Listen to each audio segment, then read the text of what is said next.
Okay. That's going to be hard.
Halo?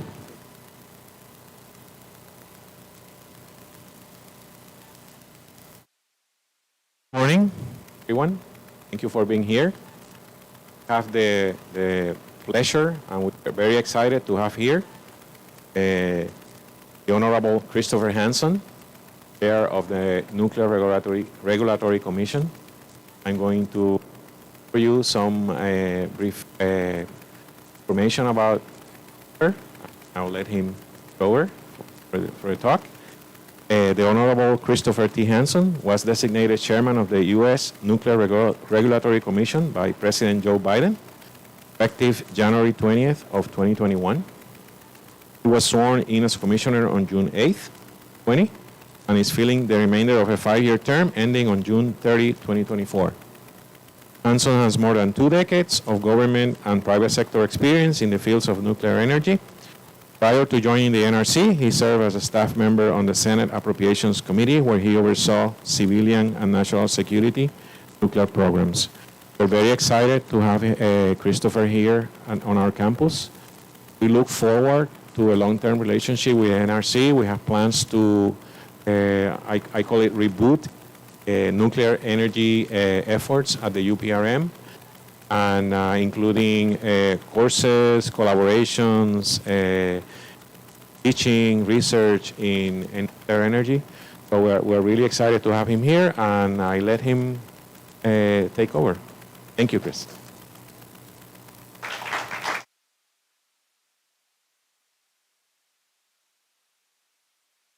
Thank you very much. Thank you, Dr. Bienvenidos. Thank you all for being here. I want to say a few more thank yous before we begin. I wanted to thank Dr. Slavi for having us here and having a long series of discussions in preparation to this trip, and I hope we have more. Also, thank you to Desiree and Caleb for the American Nuclear Society UPRM chapter. 2 years running now, American Nuclear Society. I can say now that my American Nuclear Society dues are going to good with the recognition of chapters. Out now 2 years in a row, big, Illinois, and so this is obviously where it's happening, and they've gone from 3 members to over 200 now in just a few years. I mean, it's the level of interest and enthusiasm is really incredible. Congratulations to you much for having me. I want to recognize I brought Olivia with me from my staff, and also Cynthia Roman Cuevas. She graduated from Puerto Rico here in Mayagüez in 2006, a chemical engineer, and I could not get through most of my job without Olivia, and she's just one example of the more than 80 graduates of the University of Puerto Rico that we have working at the U.S. Nuclear Regulatory Commission. We've had a great and long relationship with the university here, and it was reason for my trip. As Dr. Bienvenido said, the NRC's relationship with UPRM and prepare of nuclear power in the United States. And it's a very dynamic, have more work and activity going on at the Nuclear Regulatory Commission, I think, ever before, and certainly in decades, overseeing reactor fleet in the United States. We have 93, 95 operating reactors in the country. We have 20,000 materials licensees, medical and industrial users, state and territorial governments to have 25 reactors commissioning, probably 60 of those in active 5,000 metric tons of nuclear fuel in dry and cool storage around the country, and a real interest in vitalizing front end of the cycle. So recovery, conversion, enrichment, fabrication, United States that the conflict in Ukraine has damaged a global supply chain. And the Nuclear Regulatory Commission, by having the mission to license and regulate nation's civilian use of nuclear energy and radioactive materials, protect public health and safety, and promote the common defense and protect the environment, they're at the center of all of that work. It's a very exciting time. And as many of you will probably hear, I know the aren't, or maybe Nesbitt was us a little while ago, and other people will come knocking on your door and encouraging you to go work for them. I'm here to speak to the federal government and to encourage you to public service. Mission of having the expertise to protect our fellow citizens and the environment, expert so that citizens don't have to be, but the new regulatory.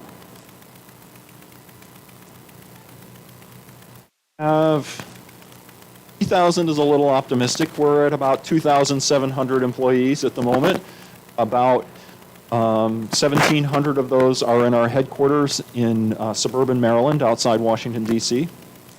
Oh. Is this better? Better. Yeah? Sorry.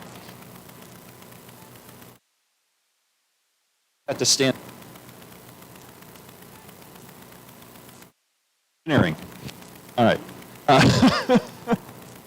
So, our offices outside Washington, D.C., suburban Maryland. Offices, one outside Philadelphia.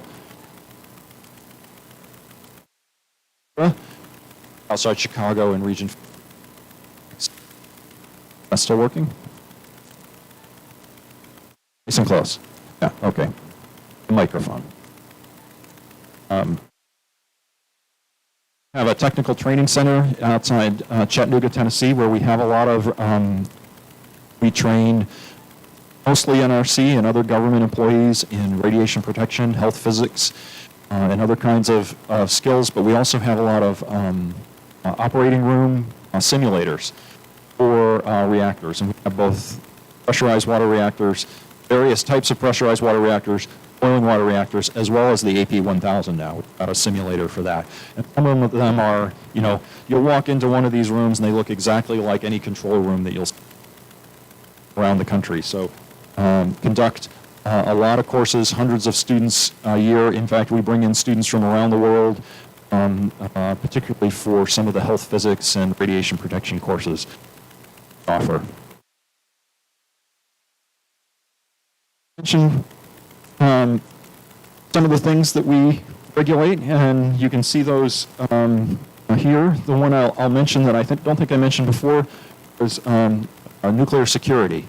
So we test and regulate the security of nuclear power facilities, but also for the radioactive materials themselves, and set the regulations. And we often partner with the Department of Energy on some of the more physical aspects of radiation source protection, et cetera.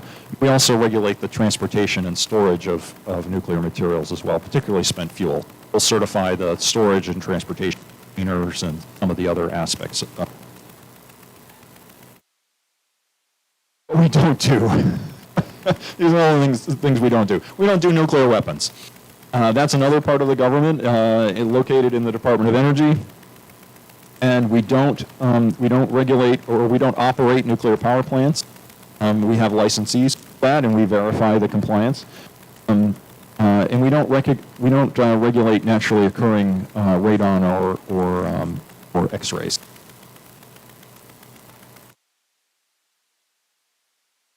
This is kind of a brief overview of kinds of the things that we do. We set regulations. All of the things that we regulate, we issue licenses. So someone will come to us with an application and they'll say, we'd like to build a power plant, or we'd like to possess a cobalt-60 source, make sure that those people are qualified and that they've got the right safety and security measures in place. And we will issue them a license that allows them to possess and operate.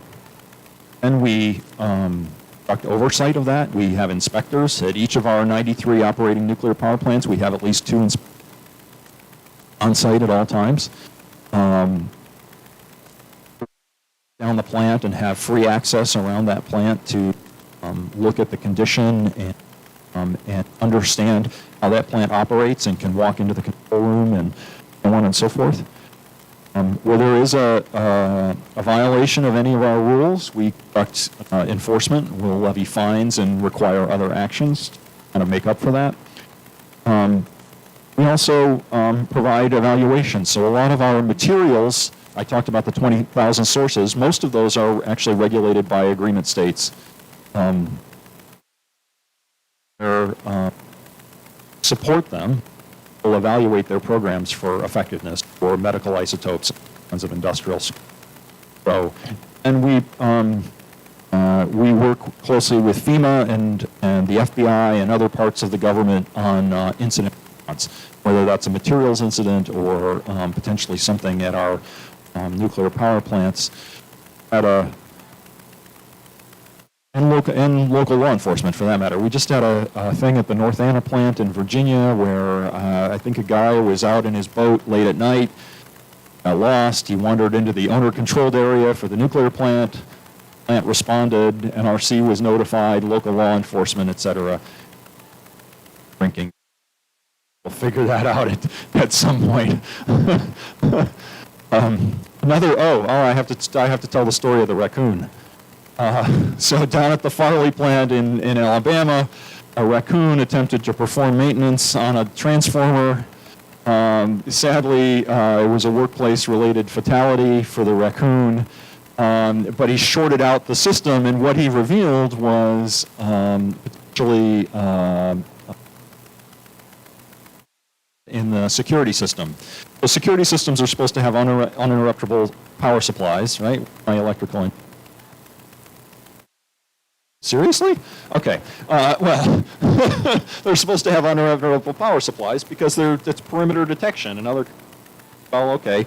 So this raccoon died for the sake of nuclear security, and now we have conduct a protection team on the licensee failure to have redundant systems, and we'll get into that a little bit. Kind of how our regulatory philosophy.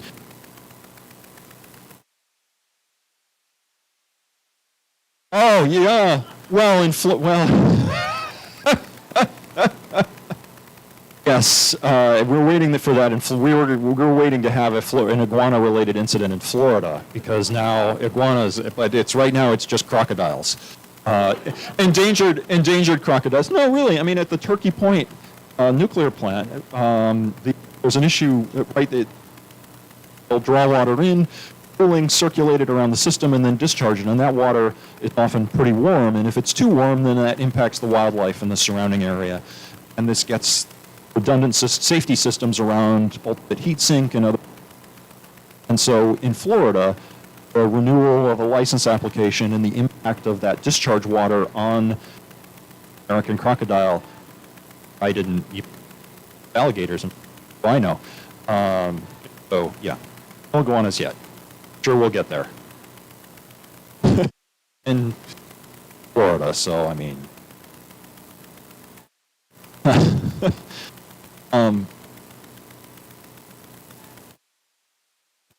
So what we do, we set rules. We establish in federal regulation. We have authority under the Atomic Energy Act, the Low-Level Waste Radioactive Waste Policy Act of 1990, Energy Policy Act of 1990.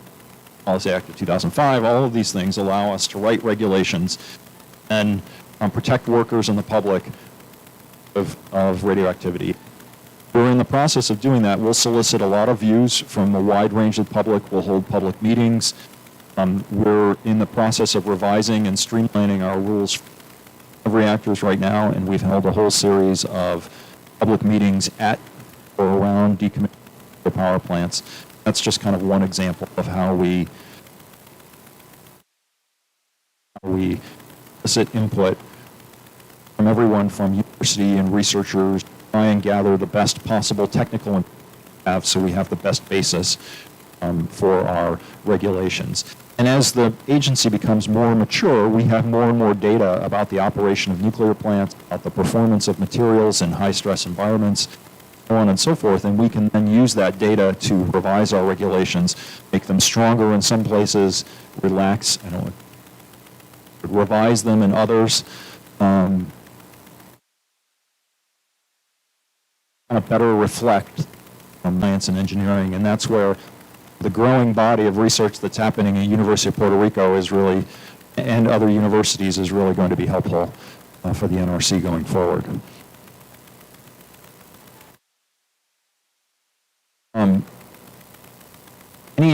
Any body that, or any organization or individual intending to have or commercially use nuclear materials has to have a license from the NRC.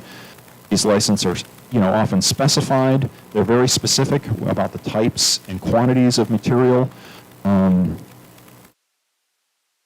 States that I talked about delegate some of these programs to, will oversee them, and they have to have a program and gotta have a license from one of the agreement states.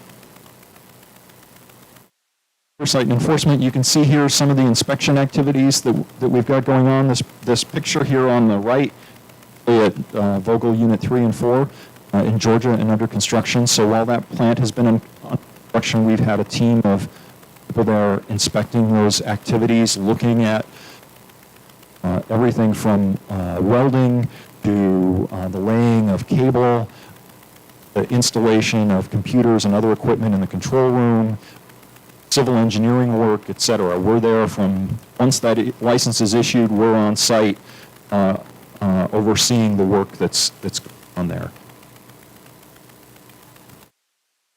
I want to say, too, for oversight, one of the cornerstones of NRC's approach to this, what we call problem identification and resolution. And that is, we expect our licensees to have more awareness of our activities even than we do. And we have a lot of awareness of what they're up to.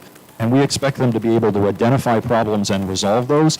It is always better when a licensee brings us an issue and says, hey, we think we made a mistake here, we think we've got a problem, how we're going to fix it, if we have to identify that problem. And we often, we see a little bit of each of those, because part of the benefit of having NRC inspectors on site and fully engaged in these things is we often see things that plant owners don't. It's a little bit like having your roommate proofread your paper. They're going to see mistakes. You've read it so many times, you can't see the mistakes in it anymore. You need somebody else to come in and look at it, and that's what we do on behalf of the public. Support. We do some research in the NRC. We don't have a very big research budget, but I think we get a lot of bang for our buck, and we closely with universities and Department of Energy on. For us, it's not basic scientific research. It's really applied, right? Things around, fuel performance and fuel qualification, materials performance like chloride-induced stress corrosion cracking. That's all the rage these days. So forth. We do a lot of work internationally. We support governments around the world in sometimes the evaluation of their own programs, and we invite other regulators to come and look at our program from around the world. We also help countries who are looking at building new nuclear power plants to stand up their regulatory structures. In fact, Olivia and I were just Tennessee and Georgia with a delegation of Polish regulators and of the Southeast United States because Poland is looking at building nuclear power in order for national security and energy security. And that's really critical. And one of the things that the IAEA, the International Atomic Energy Agency, has spearheaded is the peaceful use of radioactive materials for medical and other industrial purposes. I've become quite passionate about that as well, and trying to think about how to help countries stand up even modest regulatory universities to facilitate the use of some of those materials in their own countries. So the international component of what we do, I think, is really critical. We have some advisory committees. We have the Advisory Committee on Reactor Safeguards. These are often national lab, senior national lab and university folks who have reached emeritus status and are coming back to advise us and and we actually have a proofreading or a peer review function within the NRC itself, and that Advisory Committee on Reactor Safeguards is a key part of that. And we have the Advisory Committee on the Medical Uses of Isotopes, and that's an awful lot of doctors and experts in nuclear medicine who can advise us on the latest technological developments for cancer treatments.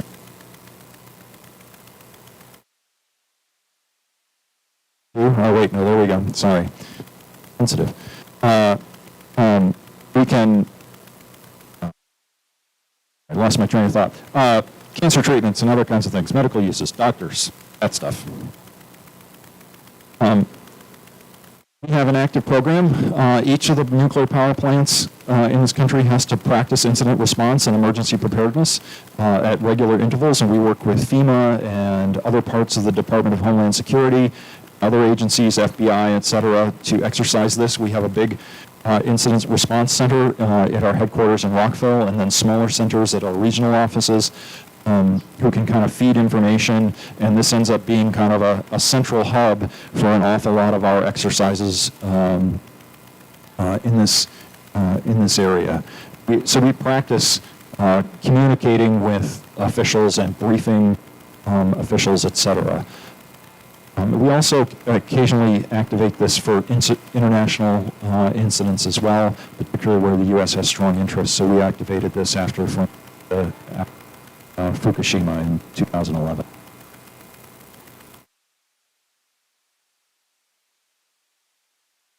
Just a bit about our philosophy. Nuclear regulation in the U.S. has really relied on multiple barriers, defense in depth, to account for uncertainty in the data over time.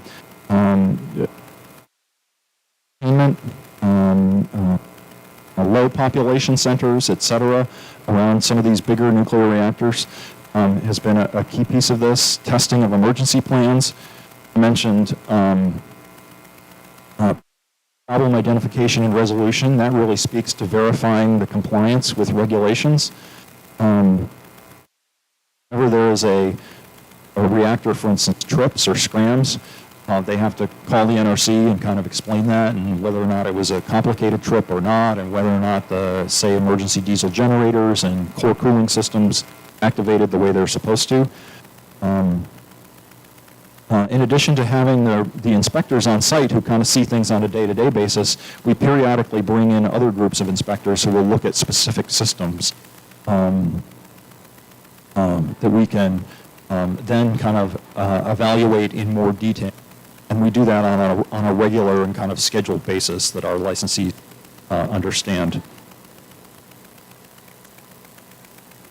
NRC requires regular maintenance to assure the equipment's repaired and replaced. Equipment reliability, as these plants age, is a bigger and bigger issue. I talk to utility executives about it all the time because I'm concerned whether it's not often on the safety-related side, but sometimes it's on the non-safety-related side. Issues, it's not always a bright line between the two. So, and continual training and qualification of nuclear plant operators. So there are refresher courses. Licensees are required to have courses. I actually sign every operator license for every reactor in the country for both universities and for commercial entities. A lot of them, they have to require a lot of ongoing training on an annual basis to keep their certification current. Decommissioning, even when the plant ceases operation and you take the fuel out of the core, we still have the license for that facility and we oversee decommissioning. An awful lot of decommissioning is an industrial safety, but there are key pieces of radiological safety that we do oversee, and the disposal of low-level waste and the handling of that and the storage of spent fuel. Just of of our approach to decommissioning is we have a greenfield standard. So at the end of that process, they have to show us how they're going to get there. They have to show us what the steps are along the way, and all with the end of be able to use that site for absolutely anything. Put a park on it or a condominium, you can really do that. Now, whether anybody would want to, that's something else. But that's certainly the goal. And of course, the spent fuel issue is one that lingers because now we have a growing number of sites where spent fuel is the only thing that's left on site. Everything else has been torn down. In a way. So.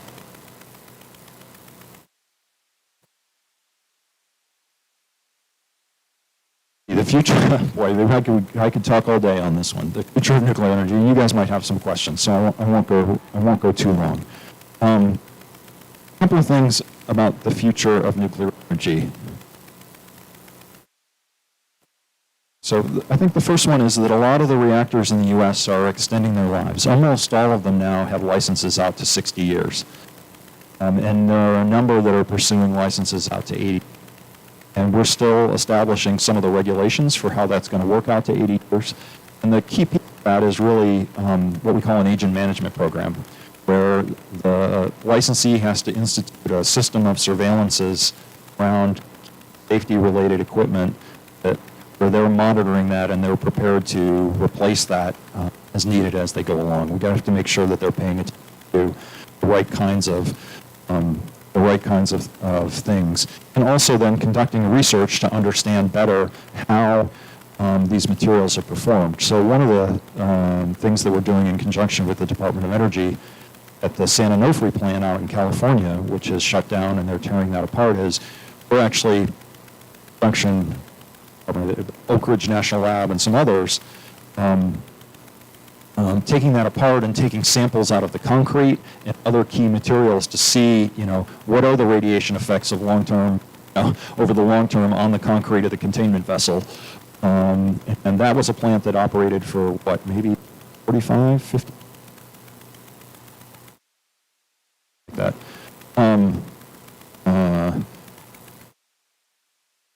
That's going to be a kind of a key part. And with the Inflation Reduction Act, there was a subsidy that was provided for nuclear reactors, operating nuclear reactors, that will keep them going longer. And one of the key pieces around that, too, is then implementation of new technologies. And that's new fuel technologies. That's digital instrumentation and control. So believe it or not, most of the all the kids out there, you guys all have your phones, right? There's more there's like vast millions of times more computing power in your phone than there is in most nuclear power plant control. Okay? It's like, most of them are still analog. Right? And there are a few things where they're getting digital displays, but that's not the same thing as digital control. Whereas a lot of the new reactors that are coming online, they've got digital instrumentation and control baked in. And then there are a growing number of reactors that are going to backfit, they're going to retrofit their control rooms for these digital instrument controls. So I think we were talking about the computer and software engineering programs this morning, the redundancy around some of those programs and making sure that one part of this processor chip or whatever fails, that there are backup and redundant systems, and so you can still continue to operate the reactor. Really important to how we regulate this and ensuring safety going forward. Regulating new reactors, a lot of these reactors have passive safety features, and we're trying to account for those and scale our regulation commensurately. They have a smaller footprint. A lot of innovation has happened around fuels. It's not your standard uranium oxide and zircaloy in an aluminum tube. It's liquid fuel and metal fuel and ceramic fuels, etc. The ceramic fuels, the triso particle fuels, have the ability to capture fission gases within the fuel itself. So there's not a fission gas management issue that you would have in other kinds of reactors. cetera. So we are looking across a whole panoply of disciplines, understand the best way to understand and kind of regulate and license the safety of these new reactor designs. Yeah, and we're going to get a lot of applications on this, 13 potential applications in the next 3 or 4 years, maybe even a handful of operating licenses, 2 potential non-light water power reactors and research and test reactors. We just got a application for a 1 megawatt molten salt reactor at Abilene Christian, roughly the size. And then University of Illinois is looking at a TRISO particle, the ultra-safe nuclear company microreactor that they're talking about using for generation, combined heat and power on the University of Illinois campus. We're developing new regulations, as I said, that are kind of scaled to these technologies as we speak. And I think one of the really kind of exciting opportunities for people who are interested in this area are to get to be on some of these licensing teams. Olivia worked on the NuScale design certification when that first came in, and get to be part of something like that, I think is actually pretty exciting.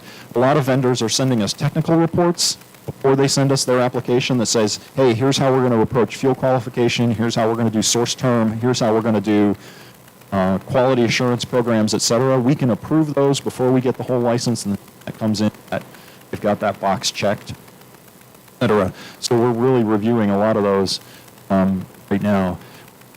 Oh, there's my human factors. Hi.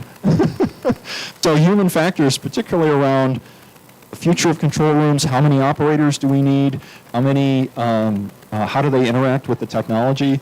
One of the interesting going to digital instrumentation and control in some of these control rooms is the wealth of information that happens.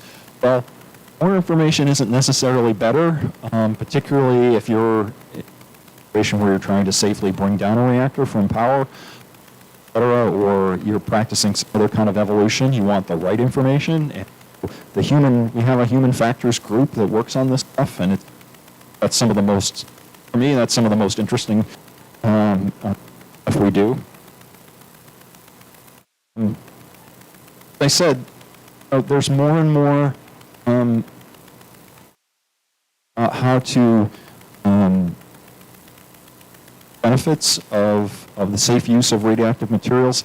So you can see some of the industrial and medical uses that we have here. Wouldn't be able to look like, but there are yttrium microspheres that are brachytherapy for medical and cancer treatment, other kinds of things that are really kind of on the edge of some of these medical technologies, as well as diagnostically for medical treatments. In fact, that's some of the, when I travel internationally, that's some of the most interest I get is countries, particularly developing countries, want to improve their medical systems as to some of these technologies and want the right regulatory systems in so that they can ensure the safety of that and the right training of. Okay, this is where you guys come in. We need people. We need smart people. As I said, we've got over 80 graduates from the University of Puerto Rico, College of Engineering. The NRC has been a great beneficiary of the education that UPR has provided over the years, and all of the engineering disciplines. So civil and environmental engineers, because we do assessments before construction can begin on a new reactor. Mechanical and electrical engineers, because those are key systems in any reactor. Chemical engineers, a lot of chemical engineers, right? I talked about the importance of fuel innovation around fuels. That's all chemi, and coolants and moderators and all of the changes in areas.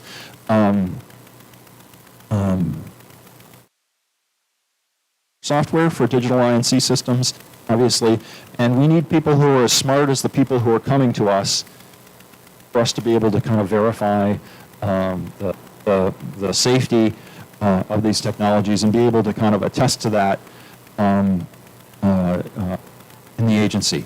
We've got a couple of apprenticeship programs we have restarted. We had these probably 15 years ago, and the nuclear had waned, and now coming back up, we've restarted our apprenticeship network, 18-month program where people get to come in and touch all different parts of the agency, see what we do. We just started our second class. I just met them. We have only one from Puerto Rico. I just had.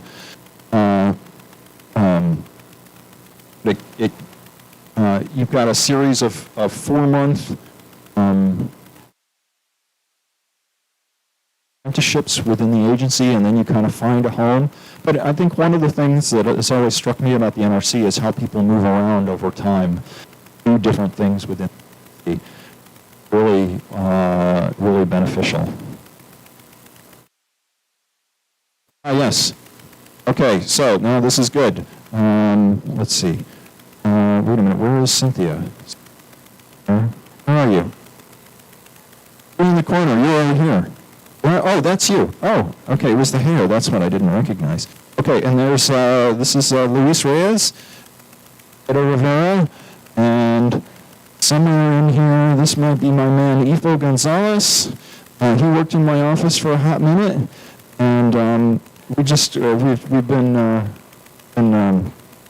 really very lucky over the years with graduates, and they work at both our headquarters and all of our regional offices. Student opportunities. We have paid summer internships that can get turned into a co-op program. We have stipends available for transportation and housing, either at our regional, at one of our regional offices or at one of our we've got grant opportunities for students, as well as just faculty development and other kinds of things. Dr. Willis and I are going to talk about that more later. See, I would bring a disservice if I did not have a QR code.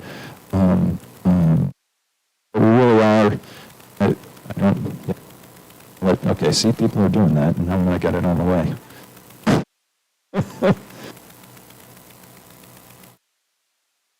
There's that one.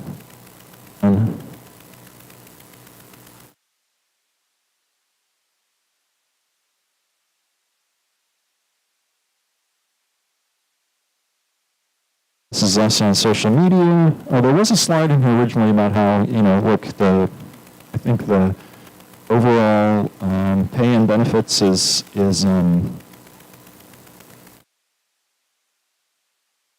pretty competitive.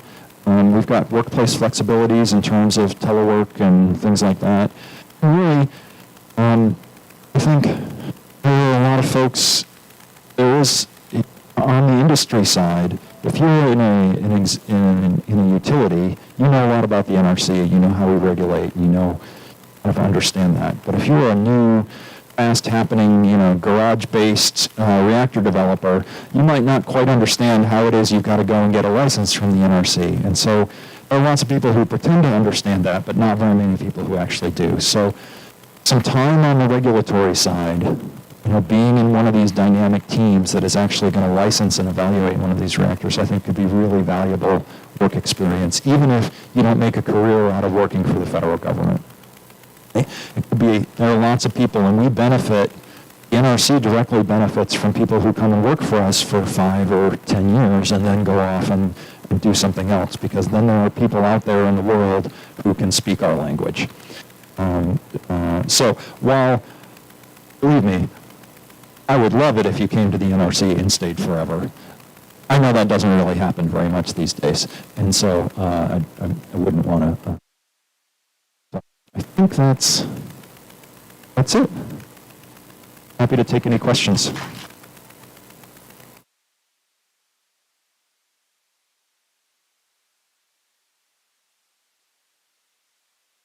Sir.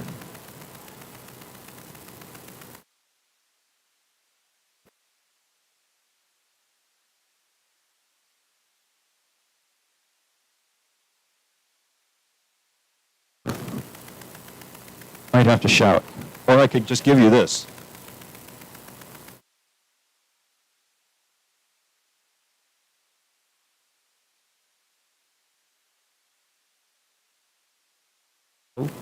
I'm Guillermo Feliciano.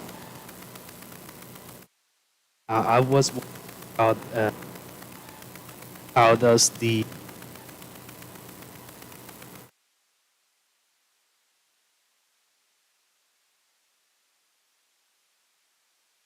I was wondering like what kind of challenges part of the situations related energy grid problems that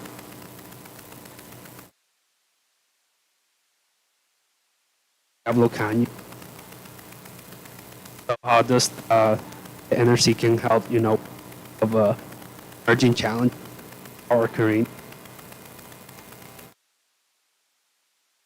better strategy.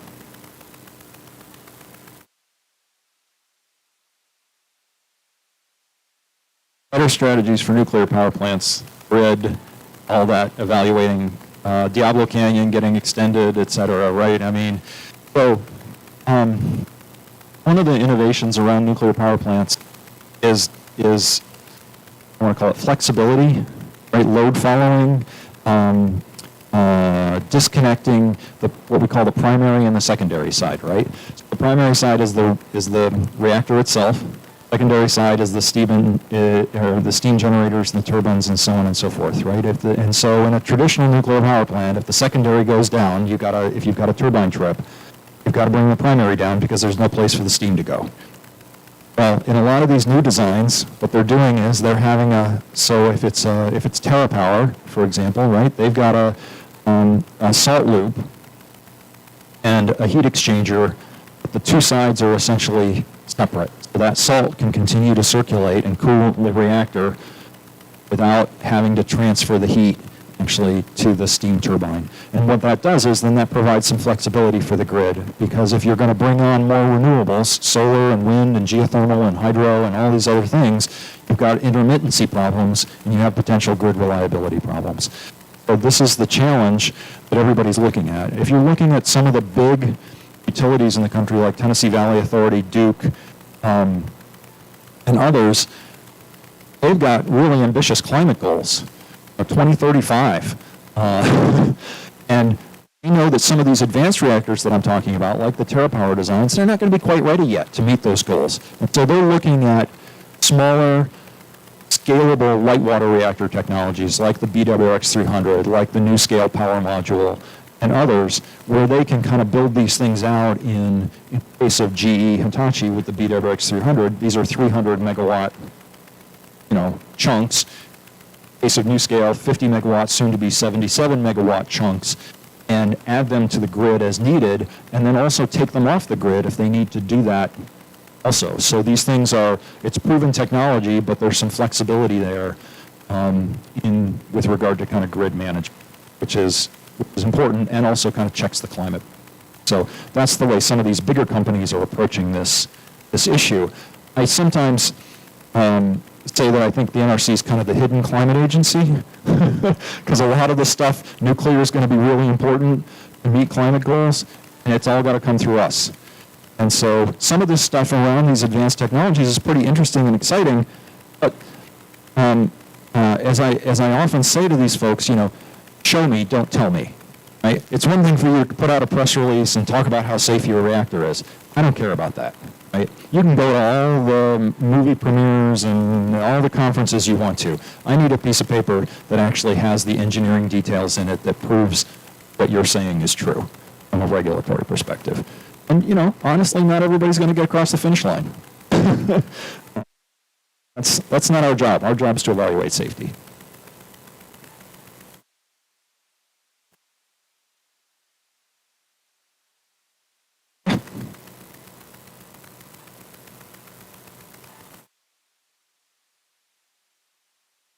Yeah, here we go. You guys don't remember Phil Dunn? My name is William, and my question is, So what does the NRC, what's the role that it plays in homeland security and like U.S. borders to protect from nuclear materials smuggling, all those? Great question. Homeland security and border security. So we don't have a direct border role, but we do work with the Department of Homeland Security. They have those capabilities, and the FBI has those capabilities, and National Nuclear Security Administration has radiation portal monitors at various places around the world, and working with DHS at U.S. ports. And so we often provide some of the backup expertise on that, but also we're the one who kind of issue licenses. If somebody's bringing in a source to use in the United States, they've got to have a license from us, and so we're part of the verification process of, hey, are these people who they say they are? Do they have the source that they should have? Down at the Port of Balboa in Panama this spring, looking at some of those portal monitors, and where people will scan the container ship, the containers that come through the port, et cetera, and then, oh, do these people have an NRC license? Oh, they do? Okay. Is there a radioactive source that's actually supposed to be in this container or not? So part of a broader kind of U.S. government set of agencies that play in that space. And we impose also security requirements on hospitals, on industrial users, et cetera, for securing those materials once they're possessed and in use.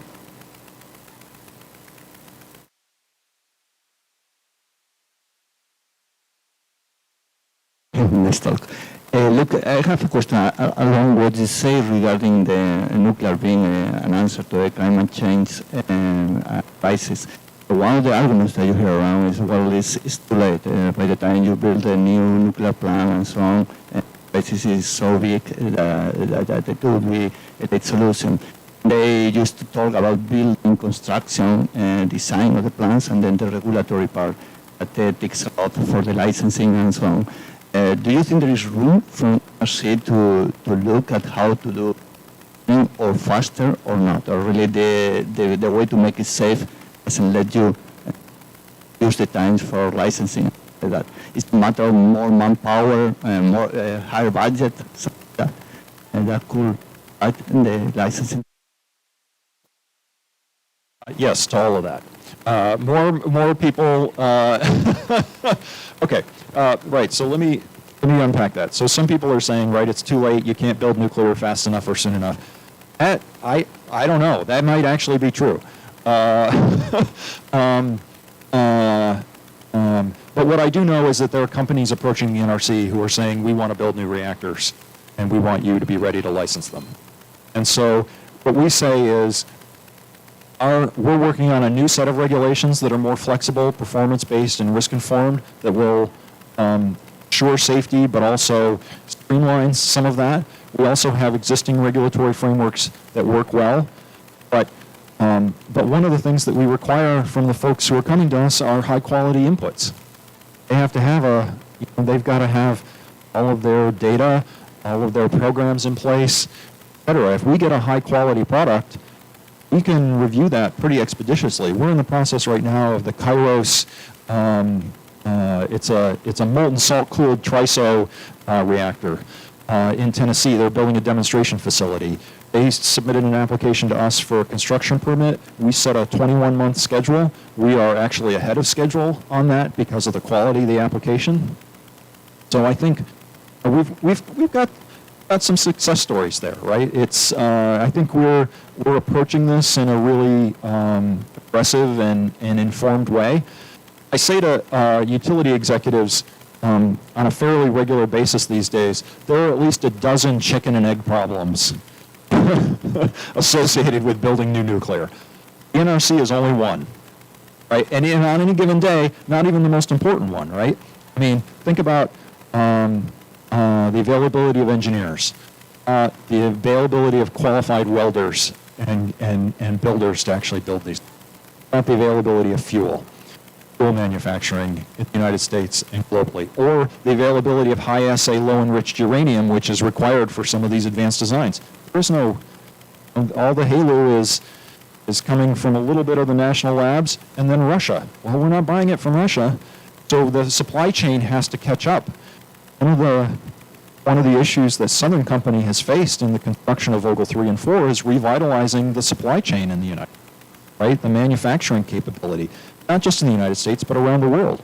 Forgings for the reactor vessel for Vogtle 3 and 4 came from Asia. Well, if everybody's building nuclear power plants, we might need more forging capacity around the world.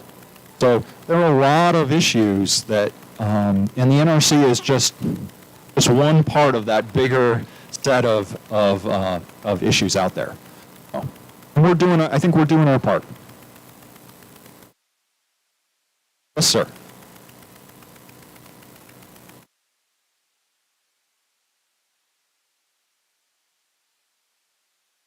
There's no feedback. So when a nuclear power plant gets decommissioned, how much of it does it actually get recycled? Or it might depend if it's an MWR, light water, heavy water. Is there a number or an estimate of how much does it actually get recycled and is reusable? Or does it mostly all get decommissioned? That's a great question. I'd have to get back to you on the specifics on that. Certainly some of the metal in the steel could go to scrap, goes to scrap. The fuel obviously does not get recycled right now. The concrete all gets a lot of it gets disposed of as either regular landfill or as low-level waste. So you will have, particularly, reactor vessel gets cut up, that doesn't get recycled, that gets disposed of as low-level waste, et cetera. So, a little bit.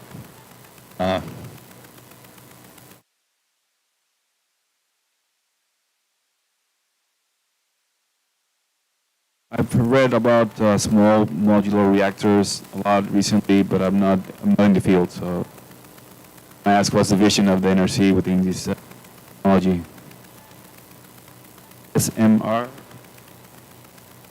So small modular reactors, I talked about the Hitachi BWX 300, that's a good example. NuScale power module is another good example, that's a pressurized water reactor. Those are light water reactor technologies, right? They've got new and improved passive safety features and other kinds of design features, and they're being looked at as economical options. But you don't have quite the high upfront capital cost that you would with a really big reactor. So, with regard to NuScale, we did a design approval and adopted that approval into regulation. So what that should do is it should streamline the process. If someone came in for a combined construction and operating license, we can say, okay, we can pull that design off the shelf and say, all right, this is what you're going to build. They'll say, yeah, but we're going to tweak this and that. And we'll say, okay, we'll do that. We'll look at the site, other kinds of issues with actual implementation. The GE Hitachi, this boiling water reactor, design is really a scaled down version of some other designs that are already on the books, and so we're looking at that design as well and looking at the changes, and he is engaged with us on that. But all the other some of these new and alternative reactor designs out there, like high temperature gas reactor, which is X Energy, double bed, South African design. That's out there that people are looking at for both electricity production and for also like process heat for industrial purposes. The X Energy, TerraPower and their metal fuel, salt cooled reactor. Well, so I think in the near term, it's around deploying new light water reactor technologies to meet carbon goals, and if those can be done successfully on budget and other things, then I think you'll see companies look at some of these newer technologies as possibilities for both power production and other kind of economic use cases.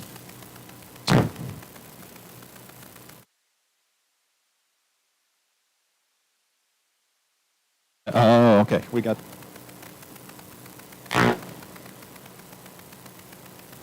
Hi, my name is Samuel. Regarding provide nuclear security, you also operate in other countries like Japan or Canada, or you only operate in, for example, this help or bring to other incidents like the reactor in Japan, or you're operating.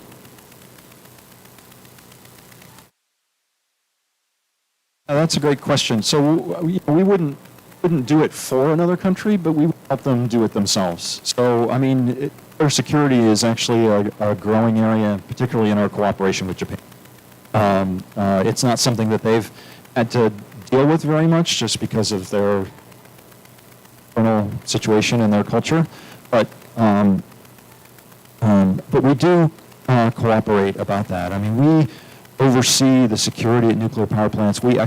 Every plant in the country has to have a simulation exercise, basically think laser tag around a nuclear plant where people come and pretend to attack the plant, and the plant is defended, et cetera, and we inspect that.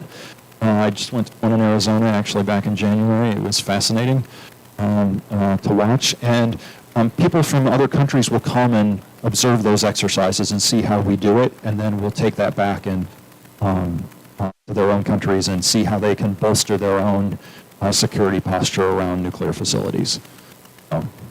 We do a lot of that where we don't want to do it for people. We'd much rather teach people and build capacity in places and help them establish the systems and the human capital to be able to kind of do this themselves.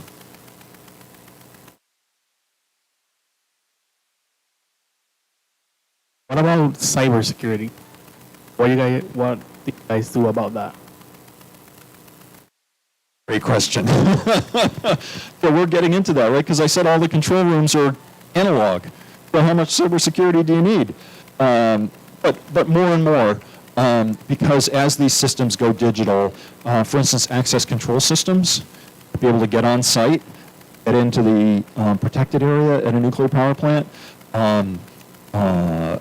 Emergency response systems are now digital, and so those can be hacked. Most of the issues that we've seen in the U.S. have been on the business side, right, where they're like, the business systems, and not on the nuclear plant side.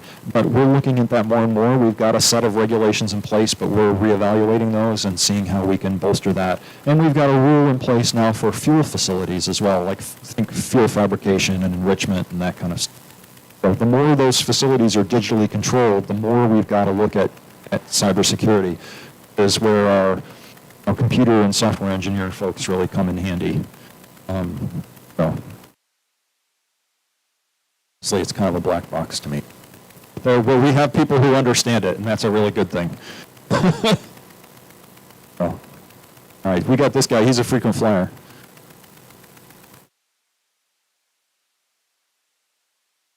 I took class with Dr. and she taught us. So I guess this is a question that is not really on the technicals. I was wondering it's about general audience more acceptable. It's really difficult to convince people to have a nuclear power plant on. So I guess maybe I was wondering what does the industry trying to make general audience more acceptable. A lot of people are still. At least I'm not scared because I took. And she told me how safe it is. So, but a lot of people don't have access to that. So how?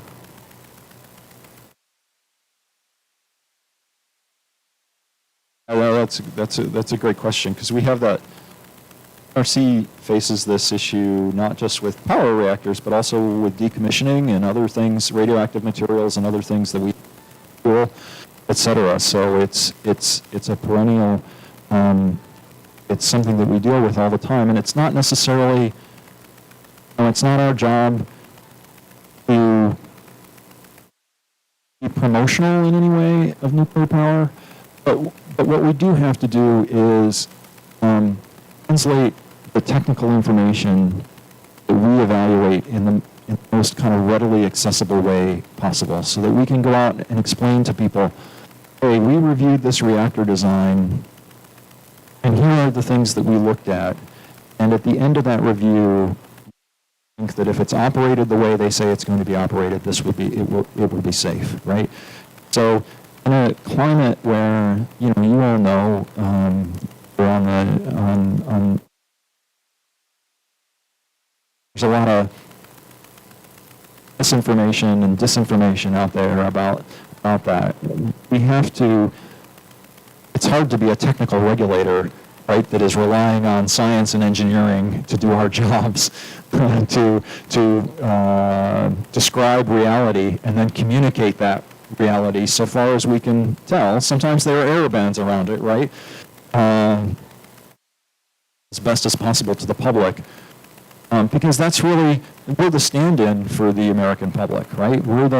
Most people aren't going to go out and get nuclear engineering degrees or have the great opportunity of taking a course with Dr. Concelos. And so they have to rely on us to say, hey, is this really okay and is this really safe? And we can't make anybody trust us. But we can do our jobs the best we know how and be open and transparent and reliable and stick to those principles of good regulation, so that if they have the energy and the time and the interest to do their own reviews, they can do that and hopefully reach the same conclusions.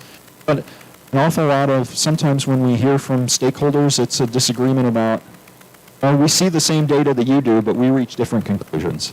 That's okay too. We have to take that into account, right? We always have to be looking at this, and we have a very robust program, both, I think, nuclear power plant operators and the NRC of evaluating and accepting differing professional opinions, right? And having alternative views about a set of data and incorporating those and evaluating those and learning from those, et cetera. I think that's really, being a learning and self-critical organization, I think is really important to our credibility with the public.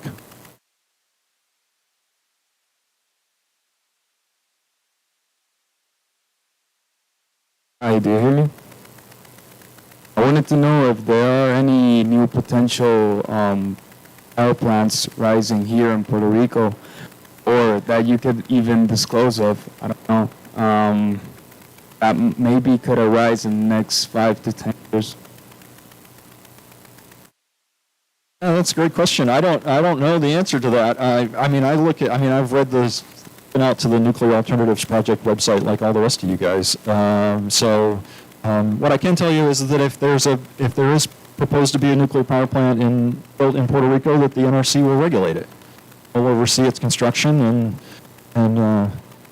so on and so forth. So, but it's a great question.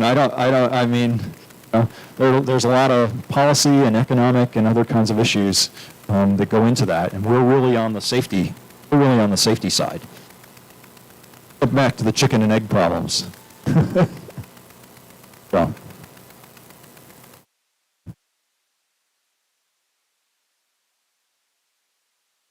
I am Juan from Aguirre Student Technology Department.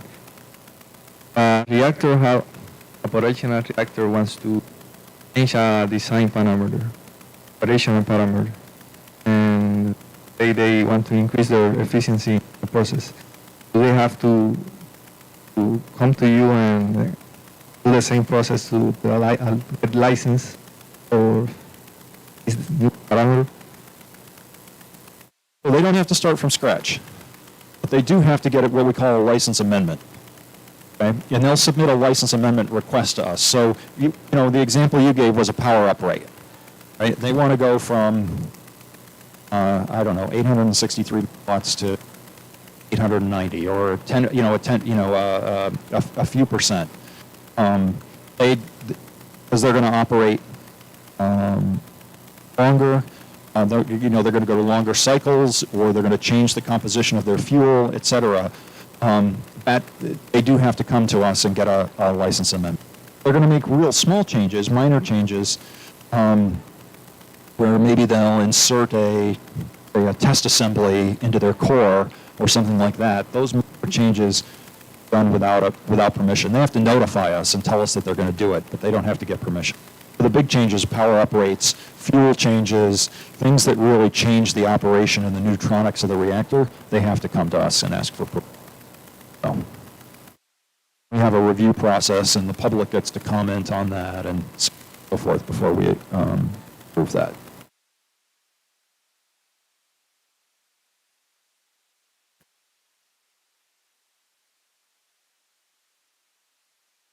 Yes, hello. I want to ask if there's any interest or any plans to create a permanent waste disposal facility in the U.S. like they're currently building in Finland, or is there like a negotiation being done with the Finnish government to send American waste over there?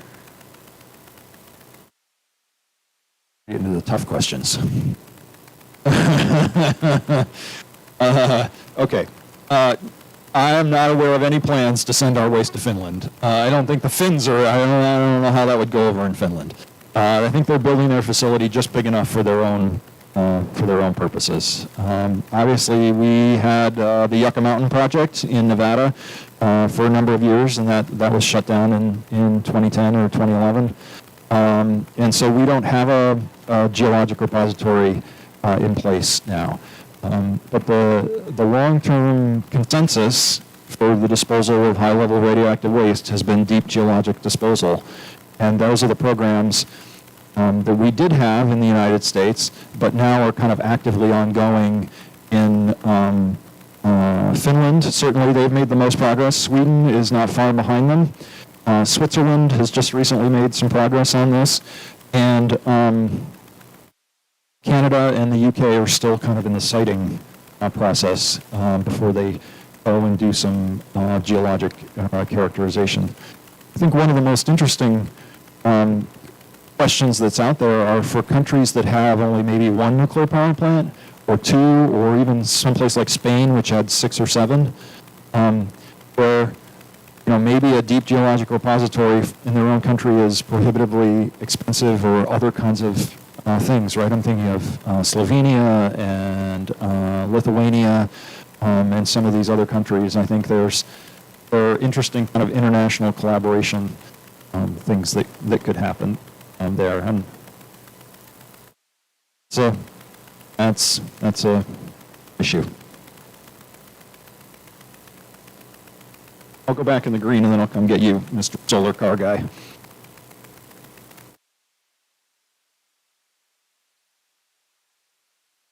Can you hear me? My name is Harold. I am a PhD student. My question is focused on the international cooperation topic. The most recent ANS interview, you were talking about the international cooperation. So, I'm an international student, and recently I tried to access the codes from in order to research, to make research and other studies about those working on plants. How this international cooperation topic works, or what are you thinking about this? What do you think is, for example, if I think that you are thinking that the NRC regulation can be applied to all plants worldwide. No, it's my mindset. I don't know if you are thinking. Yeah, no, definitely not. No, I don't think we should apply NRC regulations to all nuclear power plants worldwide. Not least of all because, right, the regulators in Canada or the regulators in Japan or whatever, they're responsible to their own citizens, and I'm responsible to the citizens of the United States. So they will, however, right, I'll put a caveat on that, which is that we can cooperate around technical aspects, and we're doing some of that in Canada right now with the GE, I talked about the BWX 300, where we're collaborating and trying to reach agreement on kind of technical conclusions around things like fuel qualification, reactor construction techniques, and other kinds of things. And then and then they can take that, the Canadians can take that technical information, apply it to their regulations, we can apply it to ours, et cetera. So there won't be I don't foresee like a universal license for nuclear reactors. But what I do see is a lot of collaboration on and potential agreement on some of these technical matters, which actually goes a really long way. Because what it does is it allows companies to standardize their designs. And if you standardize the design, you're vastly lowering the cost of licensing and construction down the road. So that's a really important piece of that. And we're collaborating. I mean, there are initiatives at the International Atomic Energy Agency, et cetera. So, as I said earlier, my vast preference is for countries to have their own capabilities around this. And I would put one of the things, you mentioned the codes at Sandia, right? I mean, this is one of the biggest areas of cooperation for us around the world, is the sharing of codes and standards. ASME codes, but also our codes, think RAMP and CAMP and blue crab and bison, and there's a whole antelope, there's a whole menagerie of animals out there that have codes named after them. And I'm signing cooperative agreements a lot with foreign governments that give them access to these codes so that they can use them. Melcor is another one, arson for decommissioning, et cetera, where they can then look at these and they can participate in, because the universities, the code development is a big part of what we do with the national labs and universities, where they will do research that then feed into the codes that then we adopt, that then get spread around the world. So that's not a regulatory piece. Everybody gets to set their own standards and figure out for their own citizens how much risk is acceptable, et cetera. Those are the kinds of judgments we don't want to make for another country, but we can really have a lot of cooperation on the technical matters.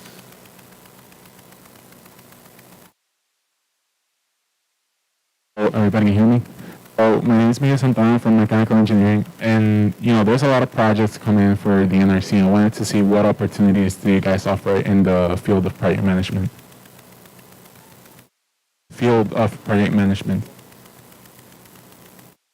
So we have a lot of, project management, because we have so much work coming down the road, is really becoming a more and more important. And I have a mind to send half the staff off to the project management at their PMP certification sometimes, right? Because, and I say that for somebody, I mean, I did a bunch of that work because it is staying on schedule, staying on budget is really important. However, not more important than safety. So if a review takes longer, it's not because we failed. It may be because there are real questions that have to be answered about a specific design element or the performance of a specific design element or system structure or component that's important to safety. And that's always going to be the main thing, right? Being focused and having focused reviews is important, and reliable schedules for our applicants, right? So they know what to expect and when to expect it from us, and they know how much they should expect to pay us in fees. All of that is important, but it's not more important than the safety deterrent. So we always have to stay focused on that. So.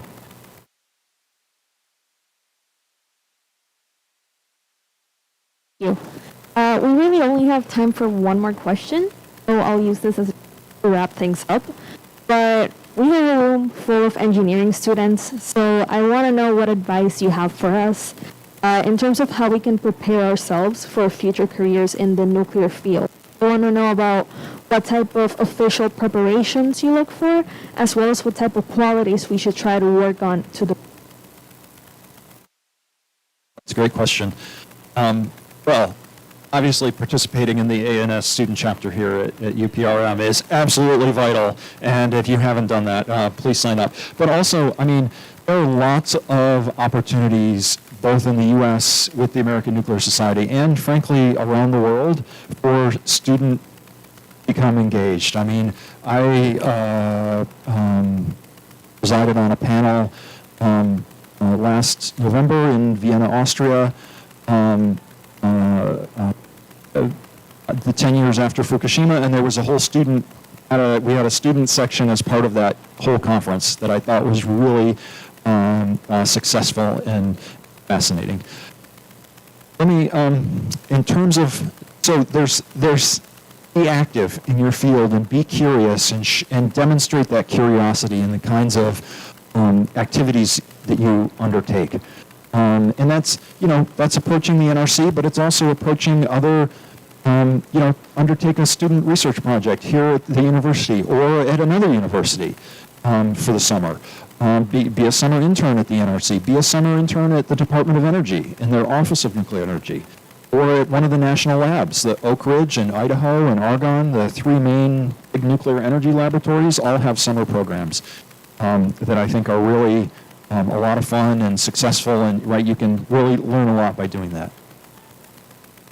One of the things I think that's so great about the NRC staff is, as somebody pointed out to me, we have some of the best question askers out there. And I think it's what makes us effective in our safety reviews. Somebody who's always saying, well, okay, but what about this? And verifying, what we have to constantly do is verify what our applicants and licensees are telling us, not taking any of it for granted. So really develop those critical thinking skills, right? And you want to be focused. You want to be asking the right questions. What are the questions that are really important to safety? Really zero in on the crux of the matter. Developing and honing those skills as you take your courses, that'll serve you very well, regardless of what field you end up in. Hopefully at the NR. Thank you all very, very much for being here. It's been a real pleasure, and I'm so glad to do it.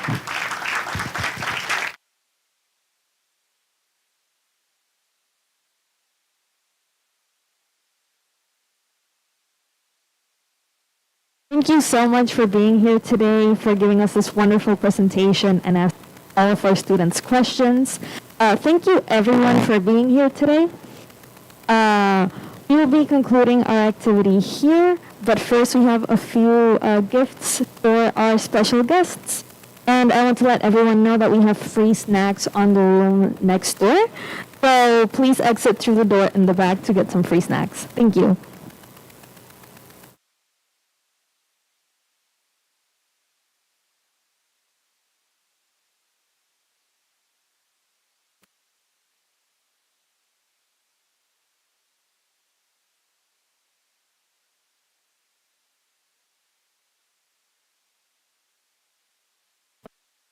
These are going to be right outside where the registration is.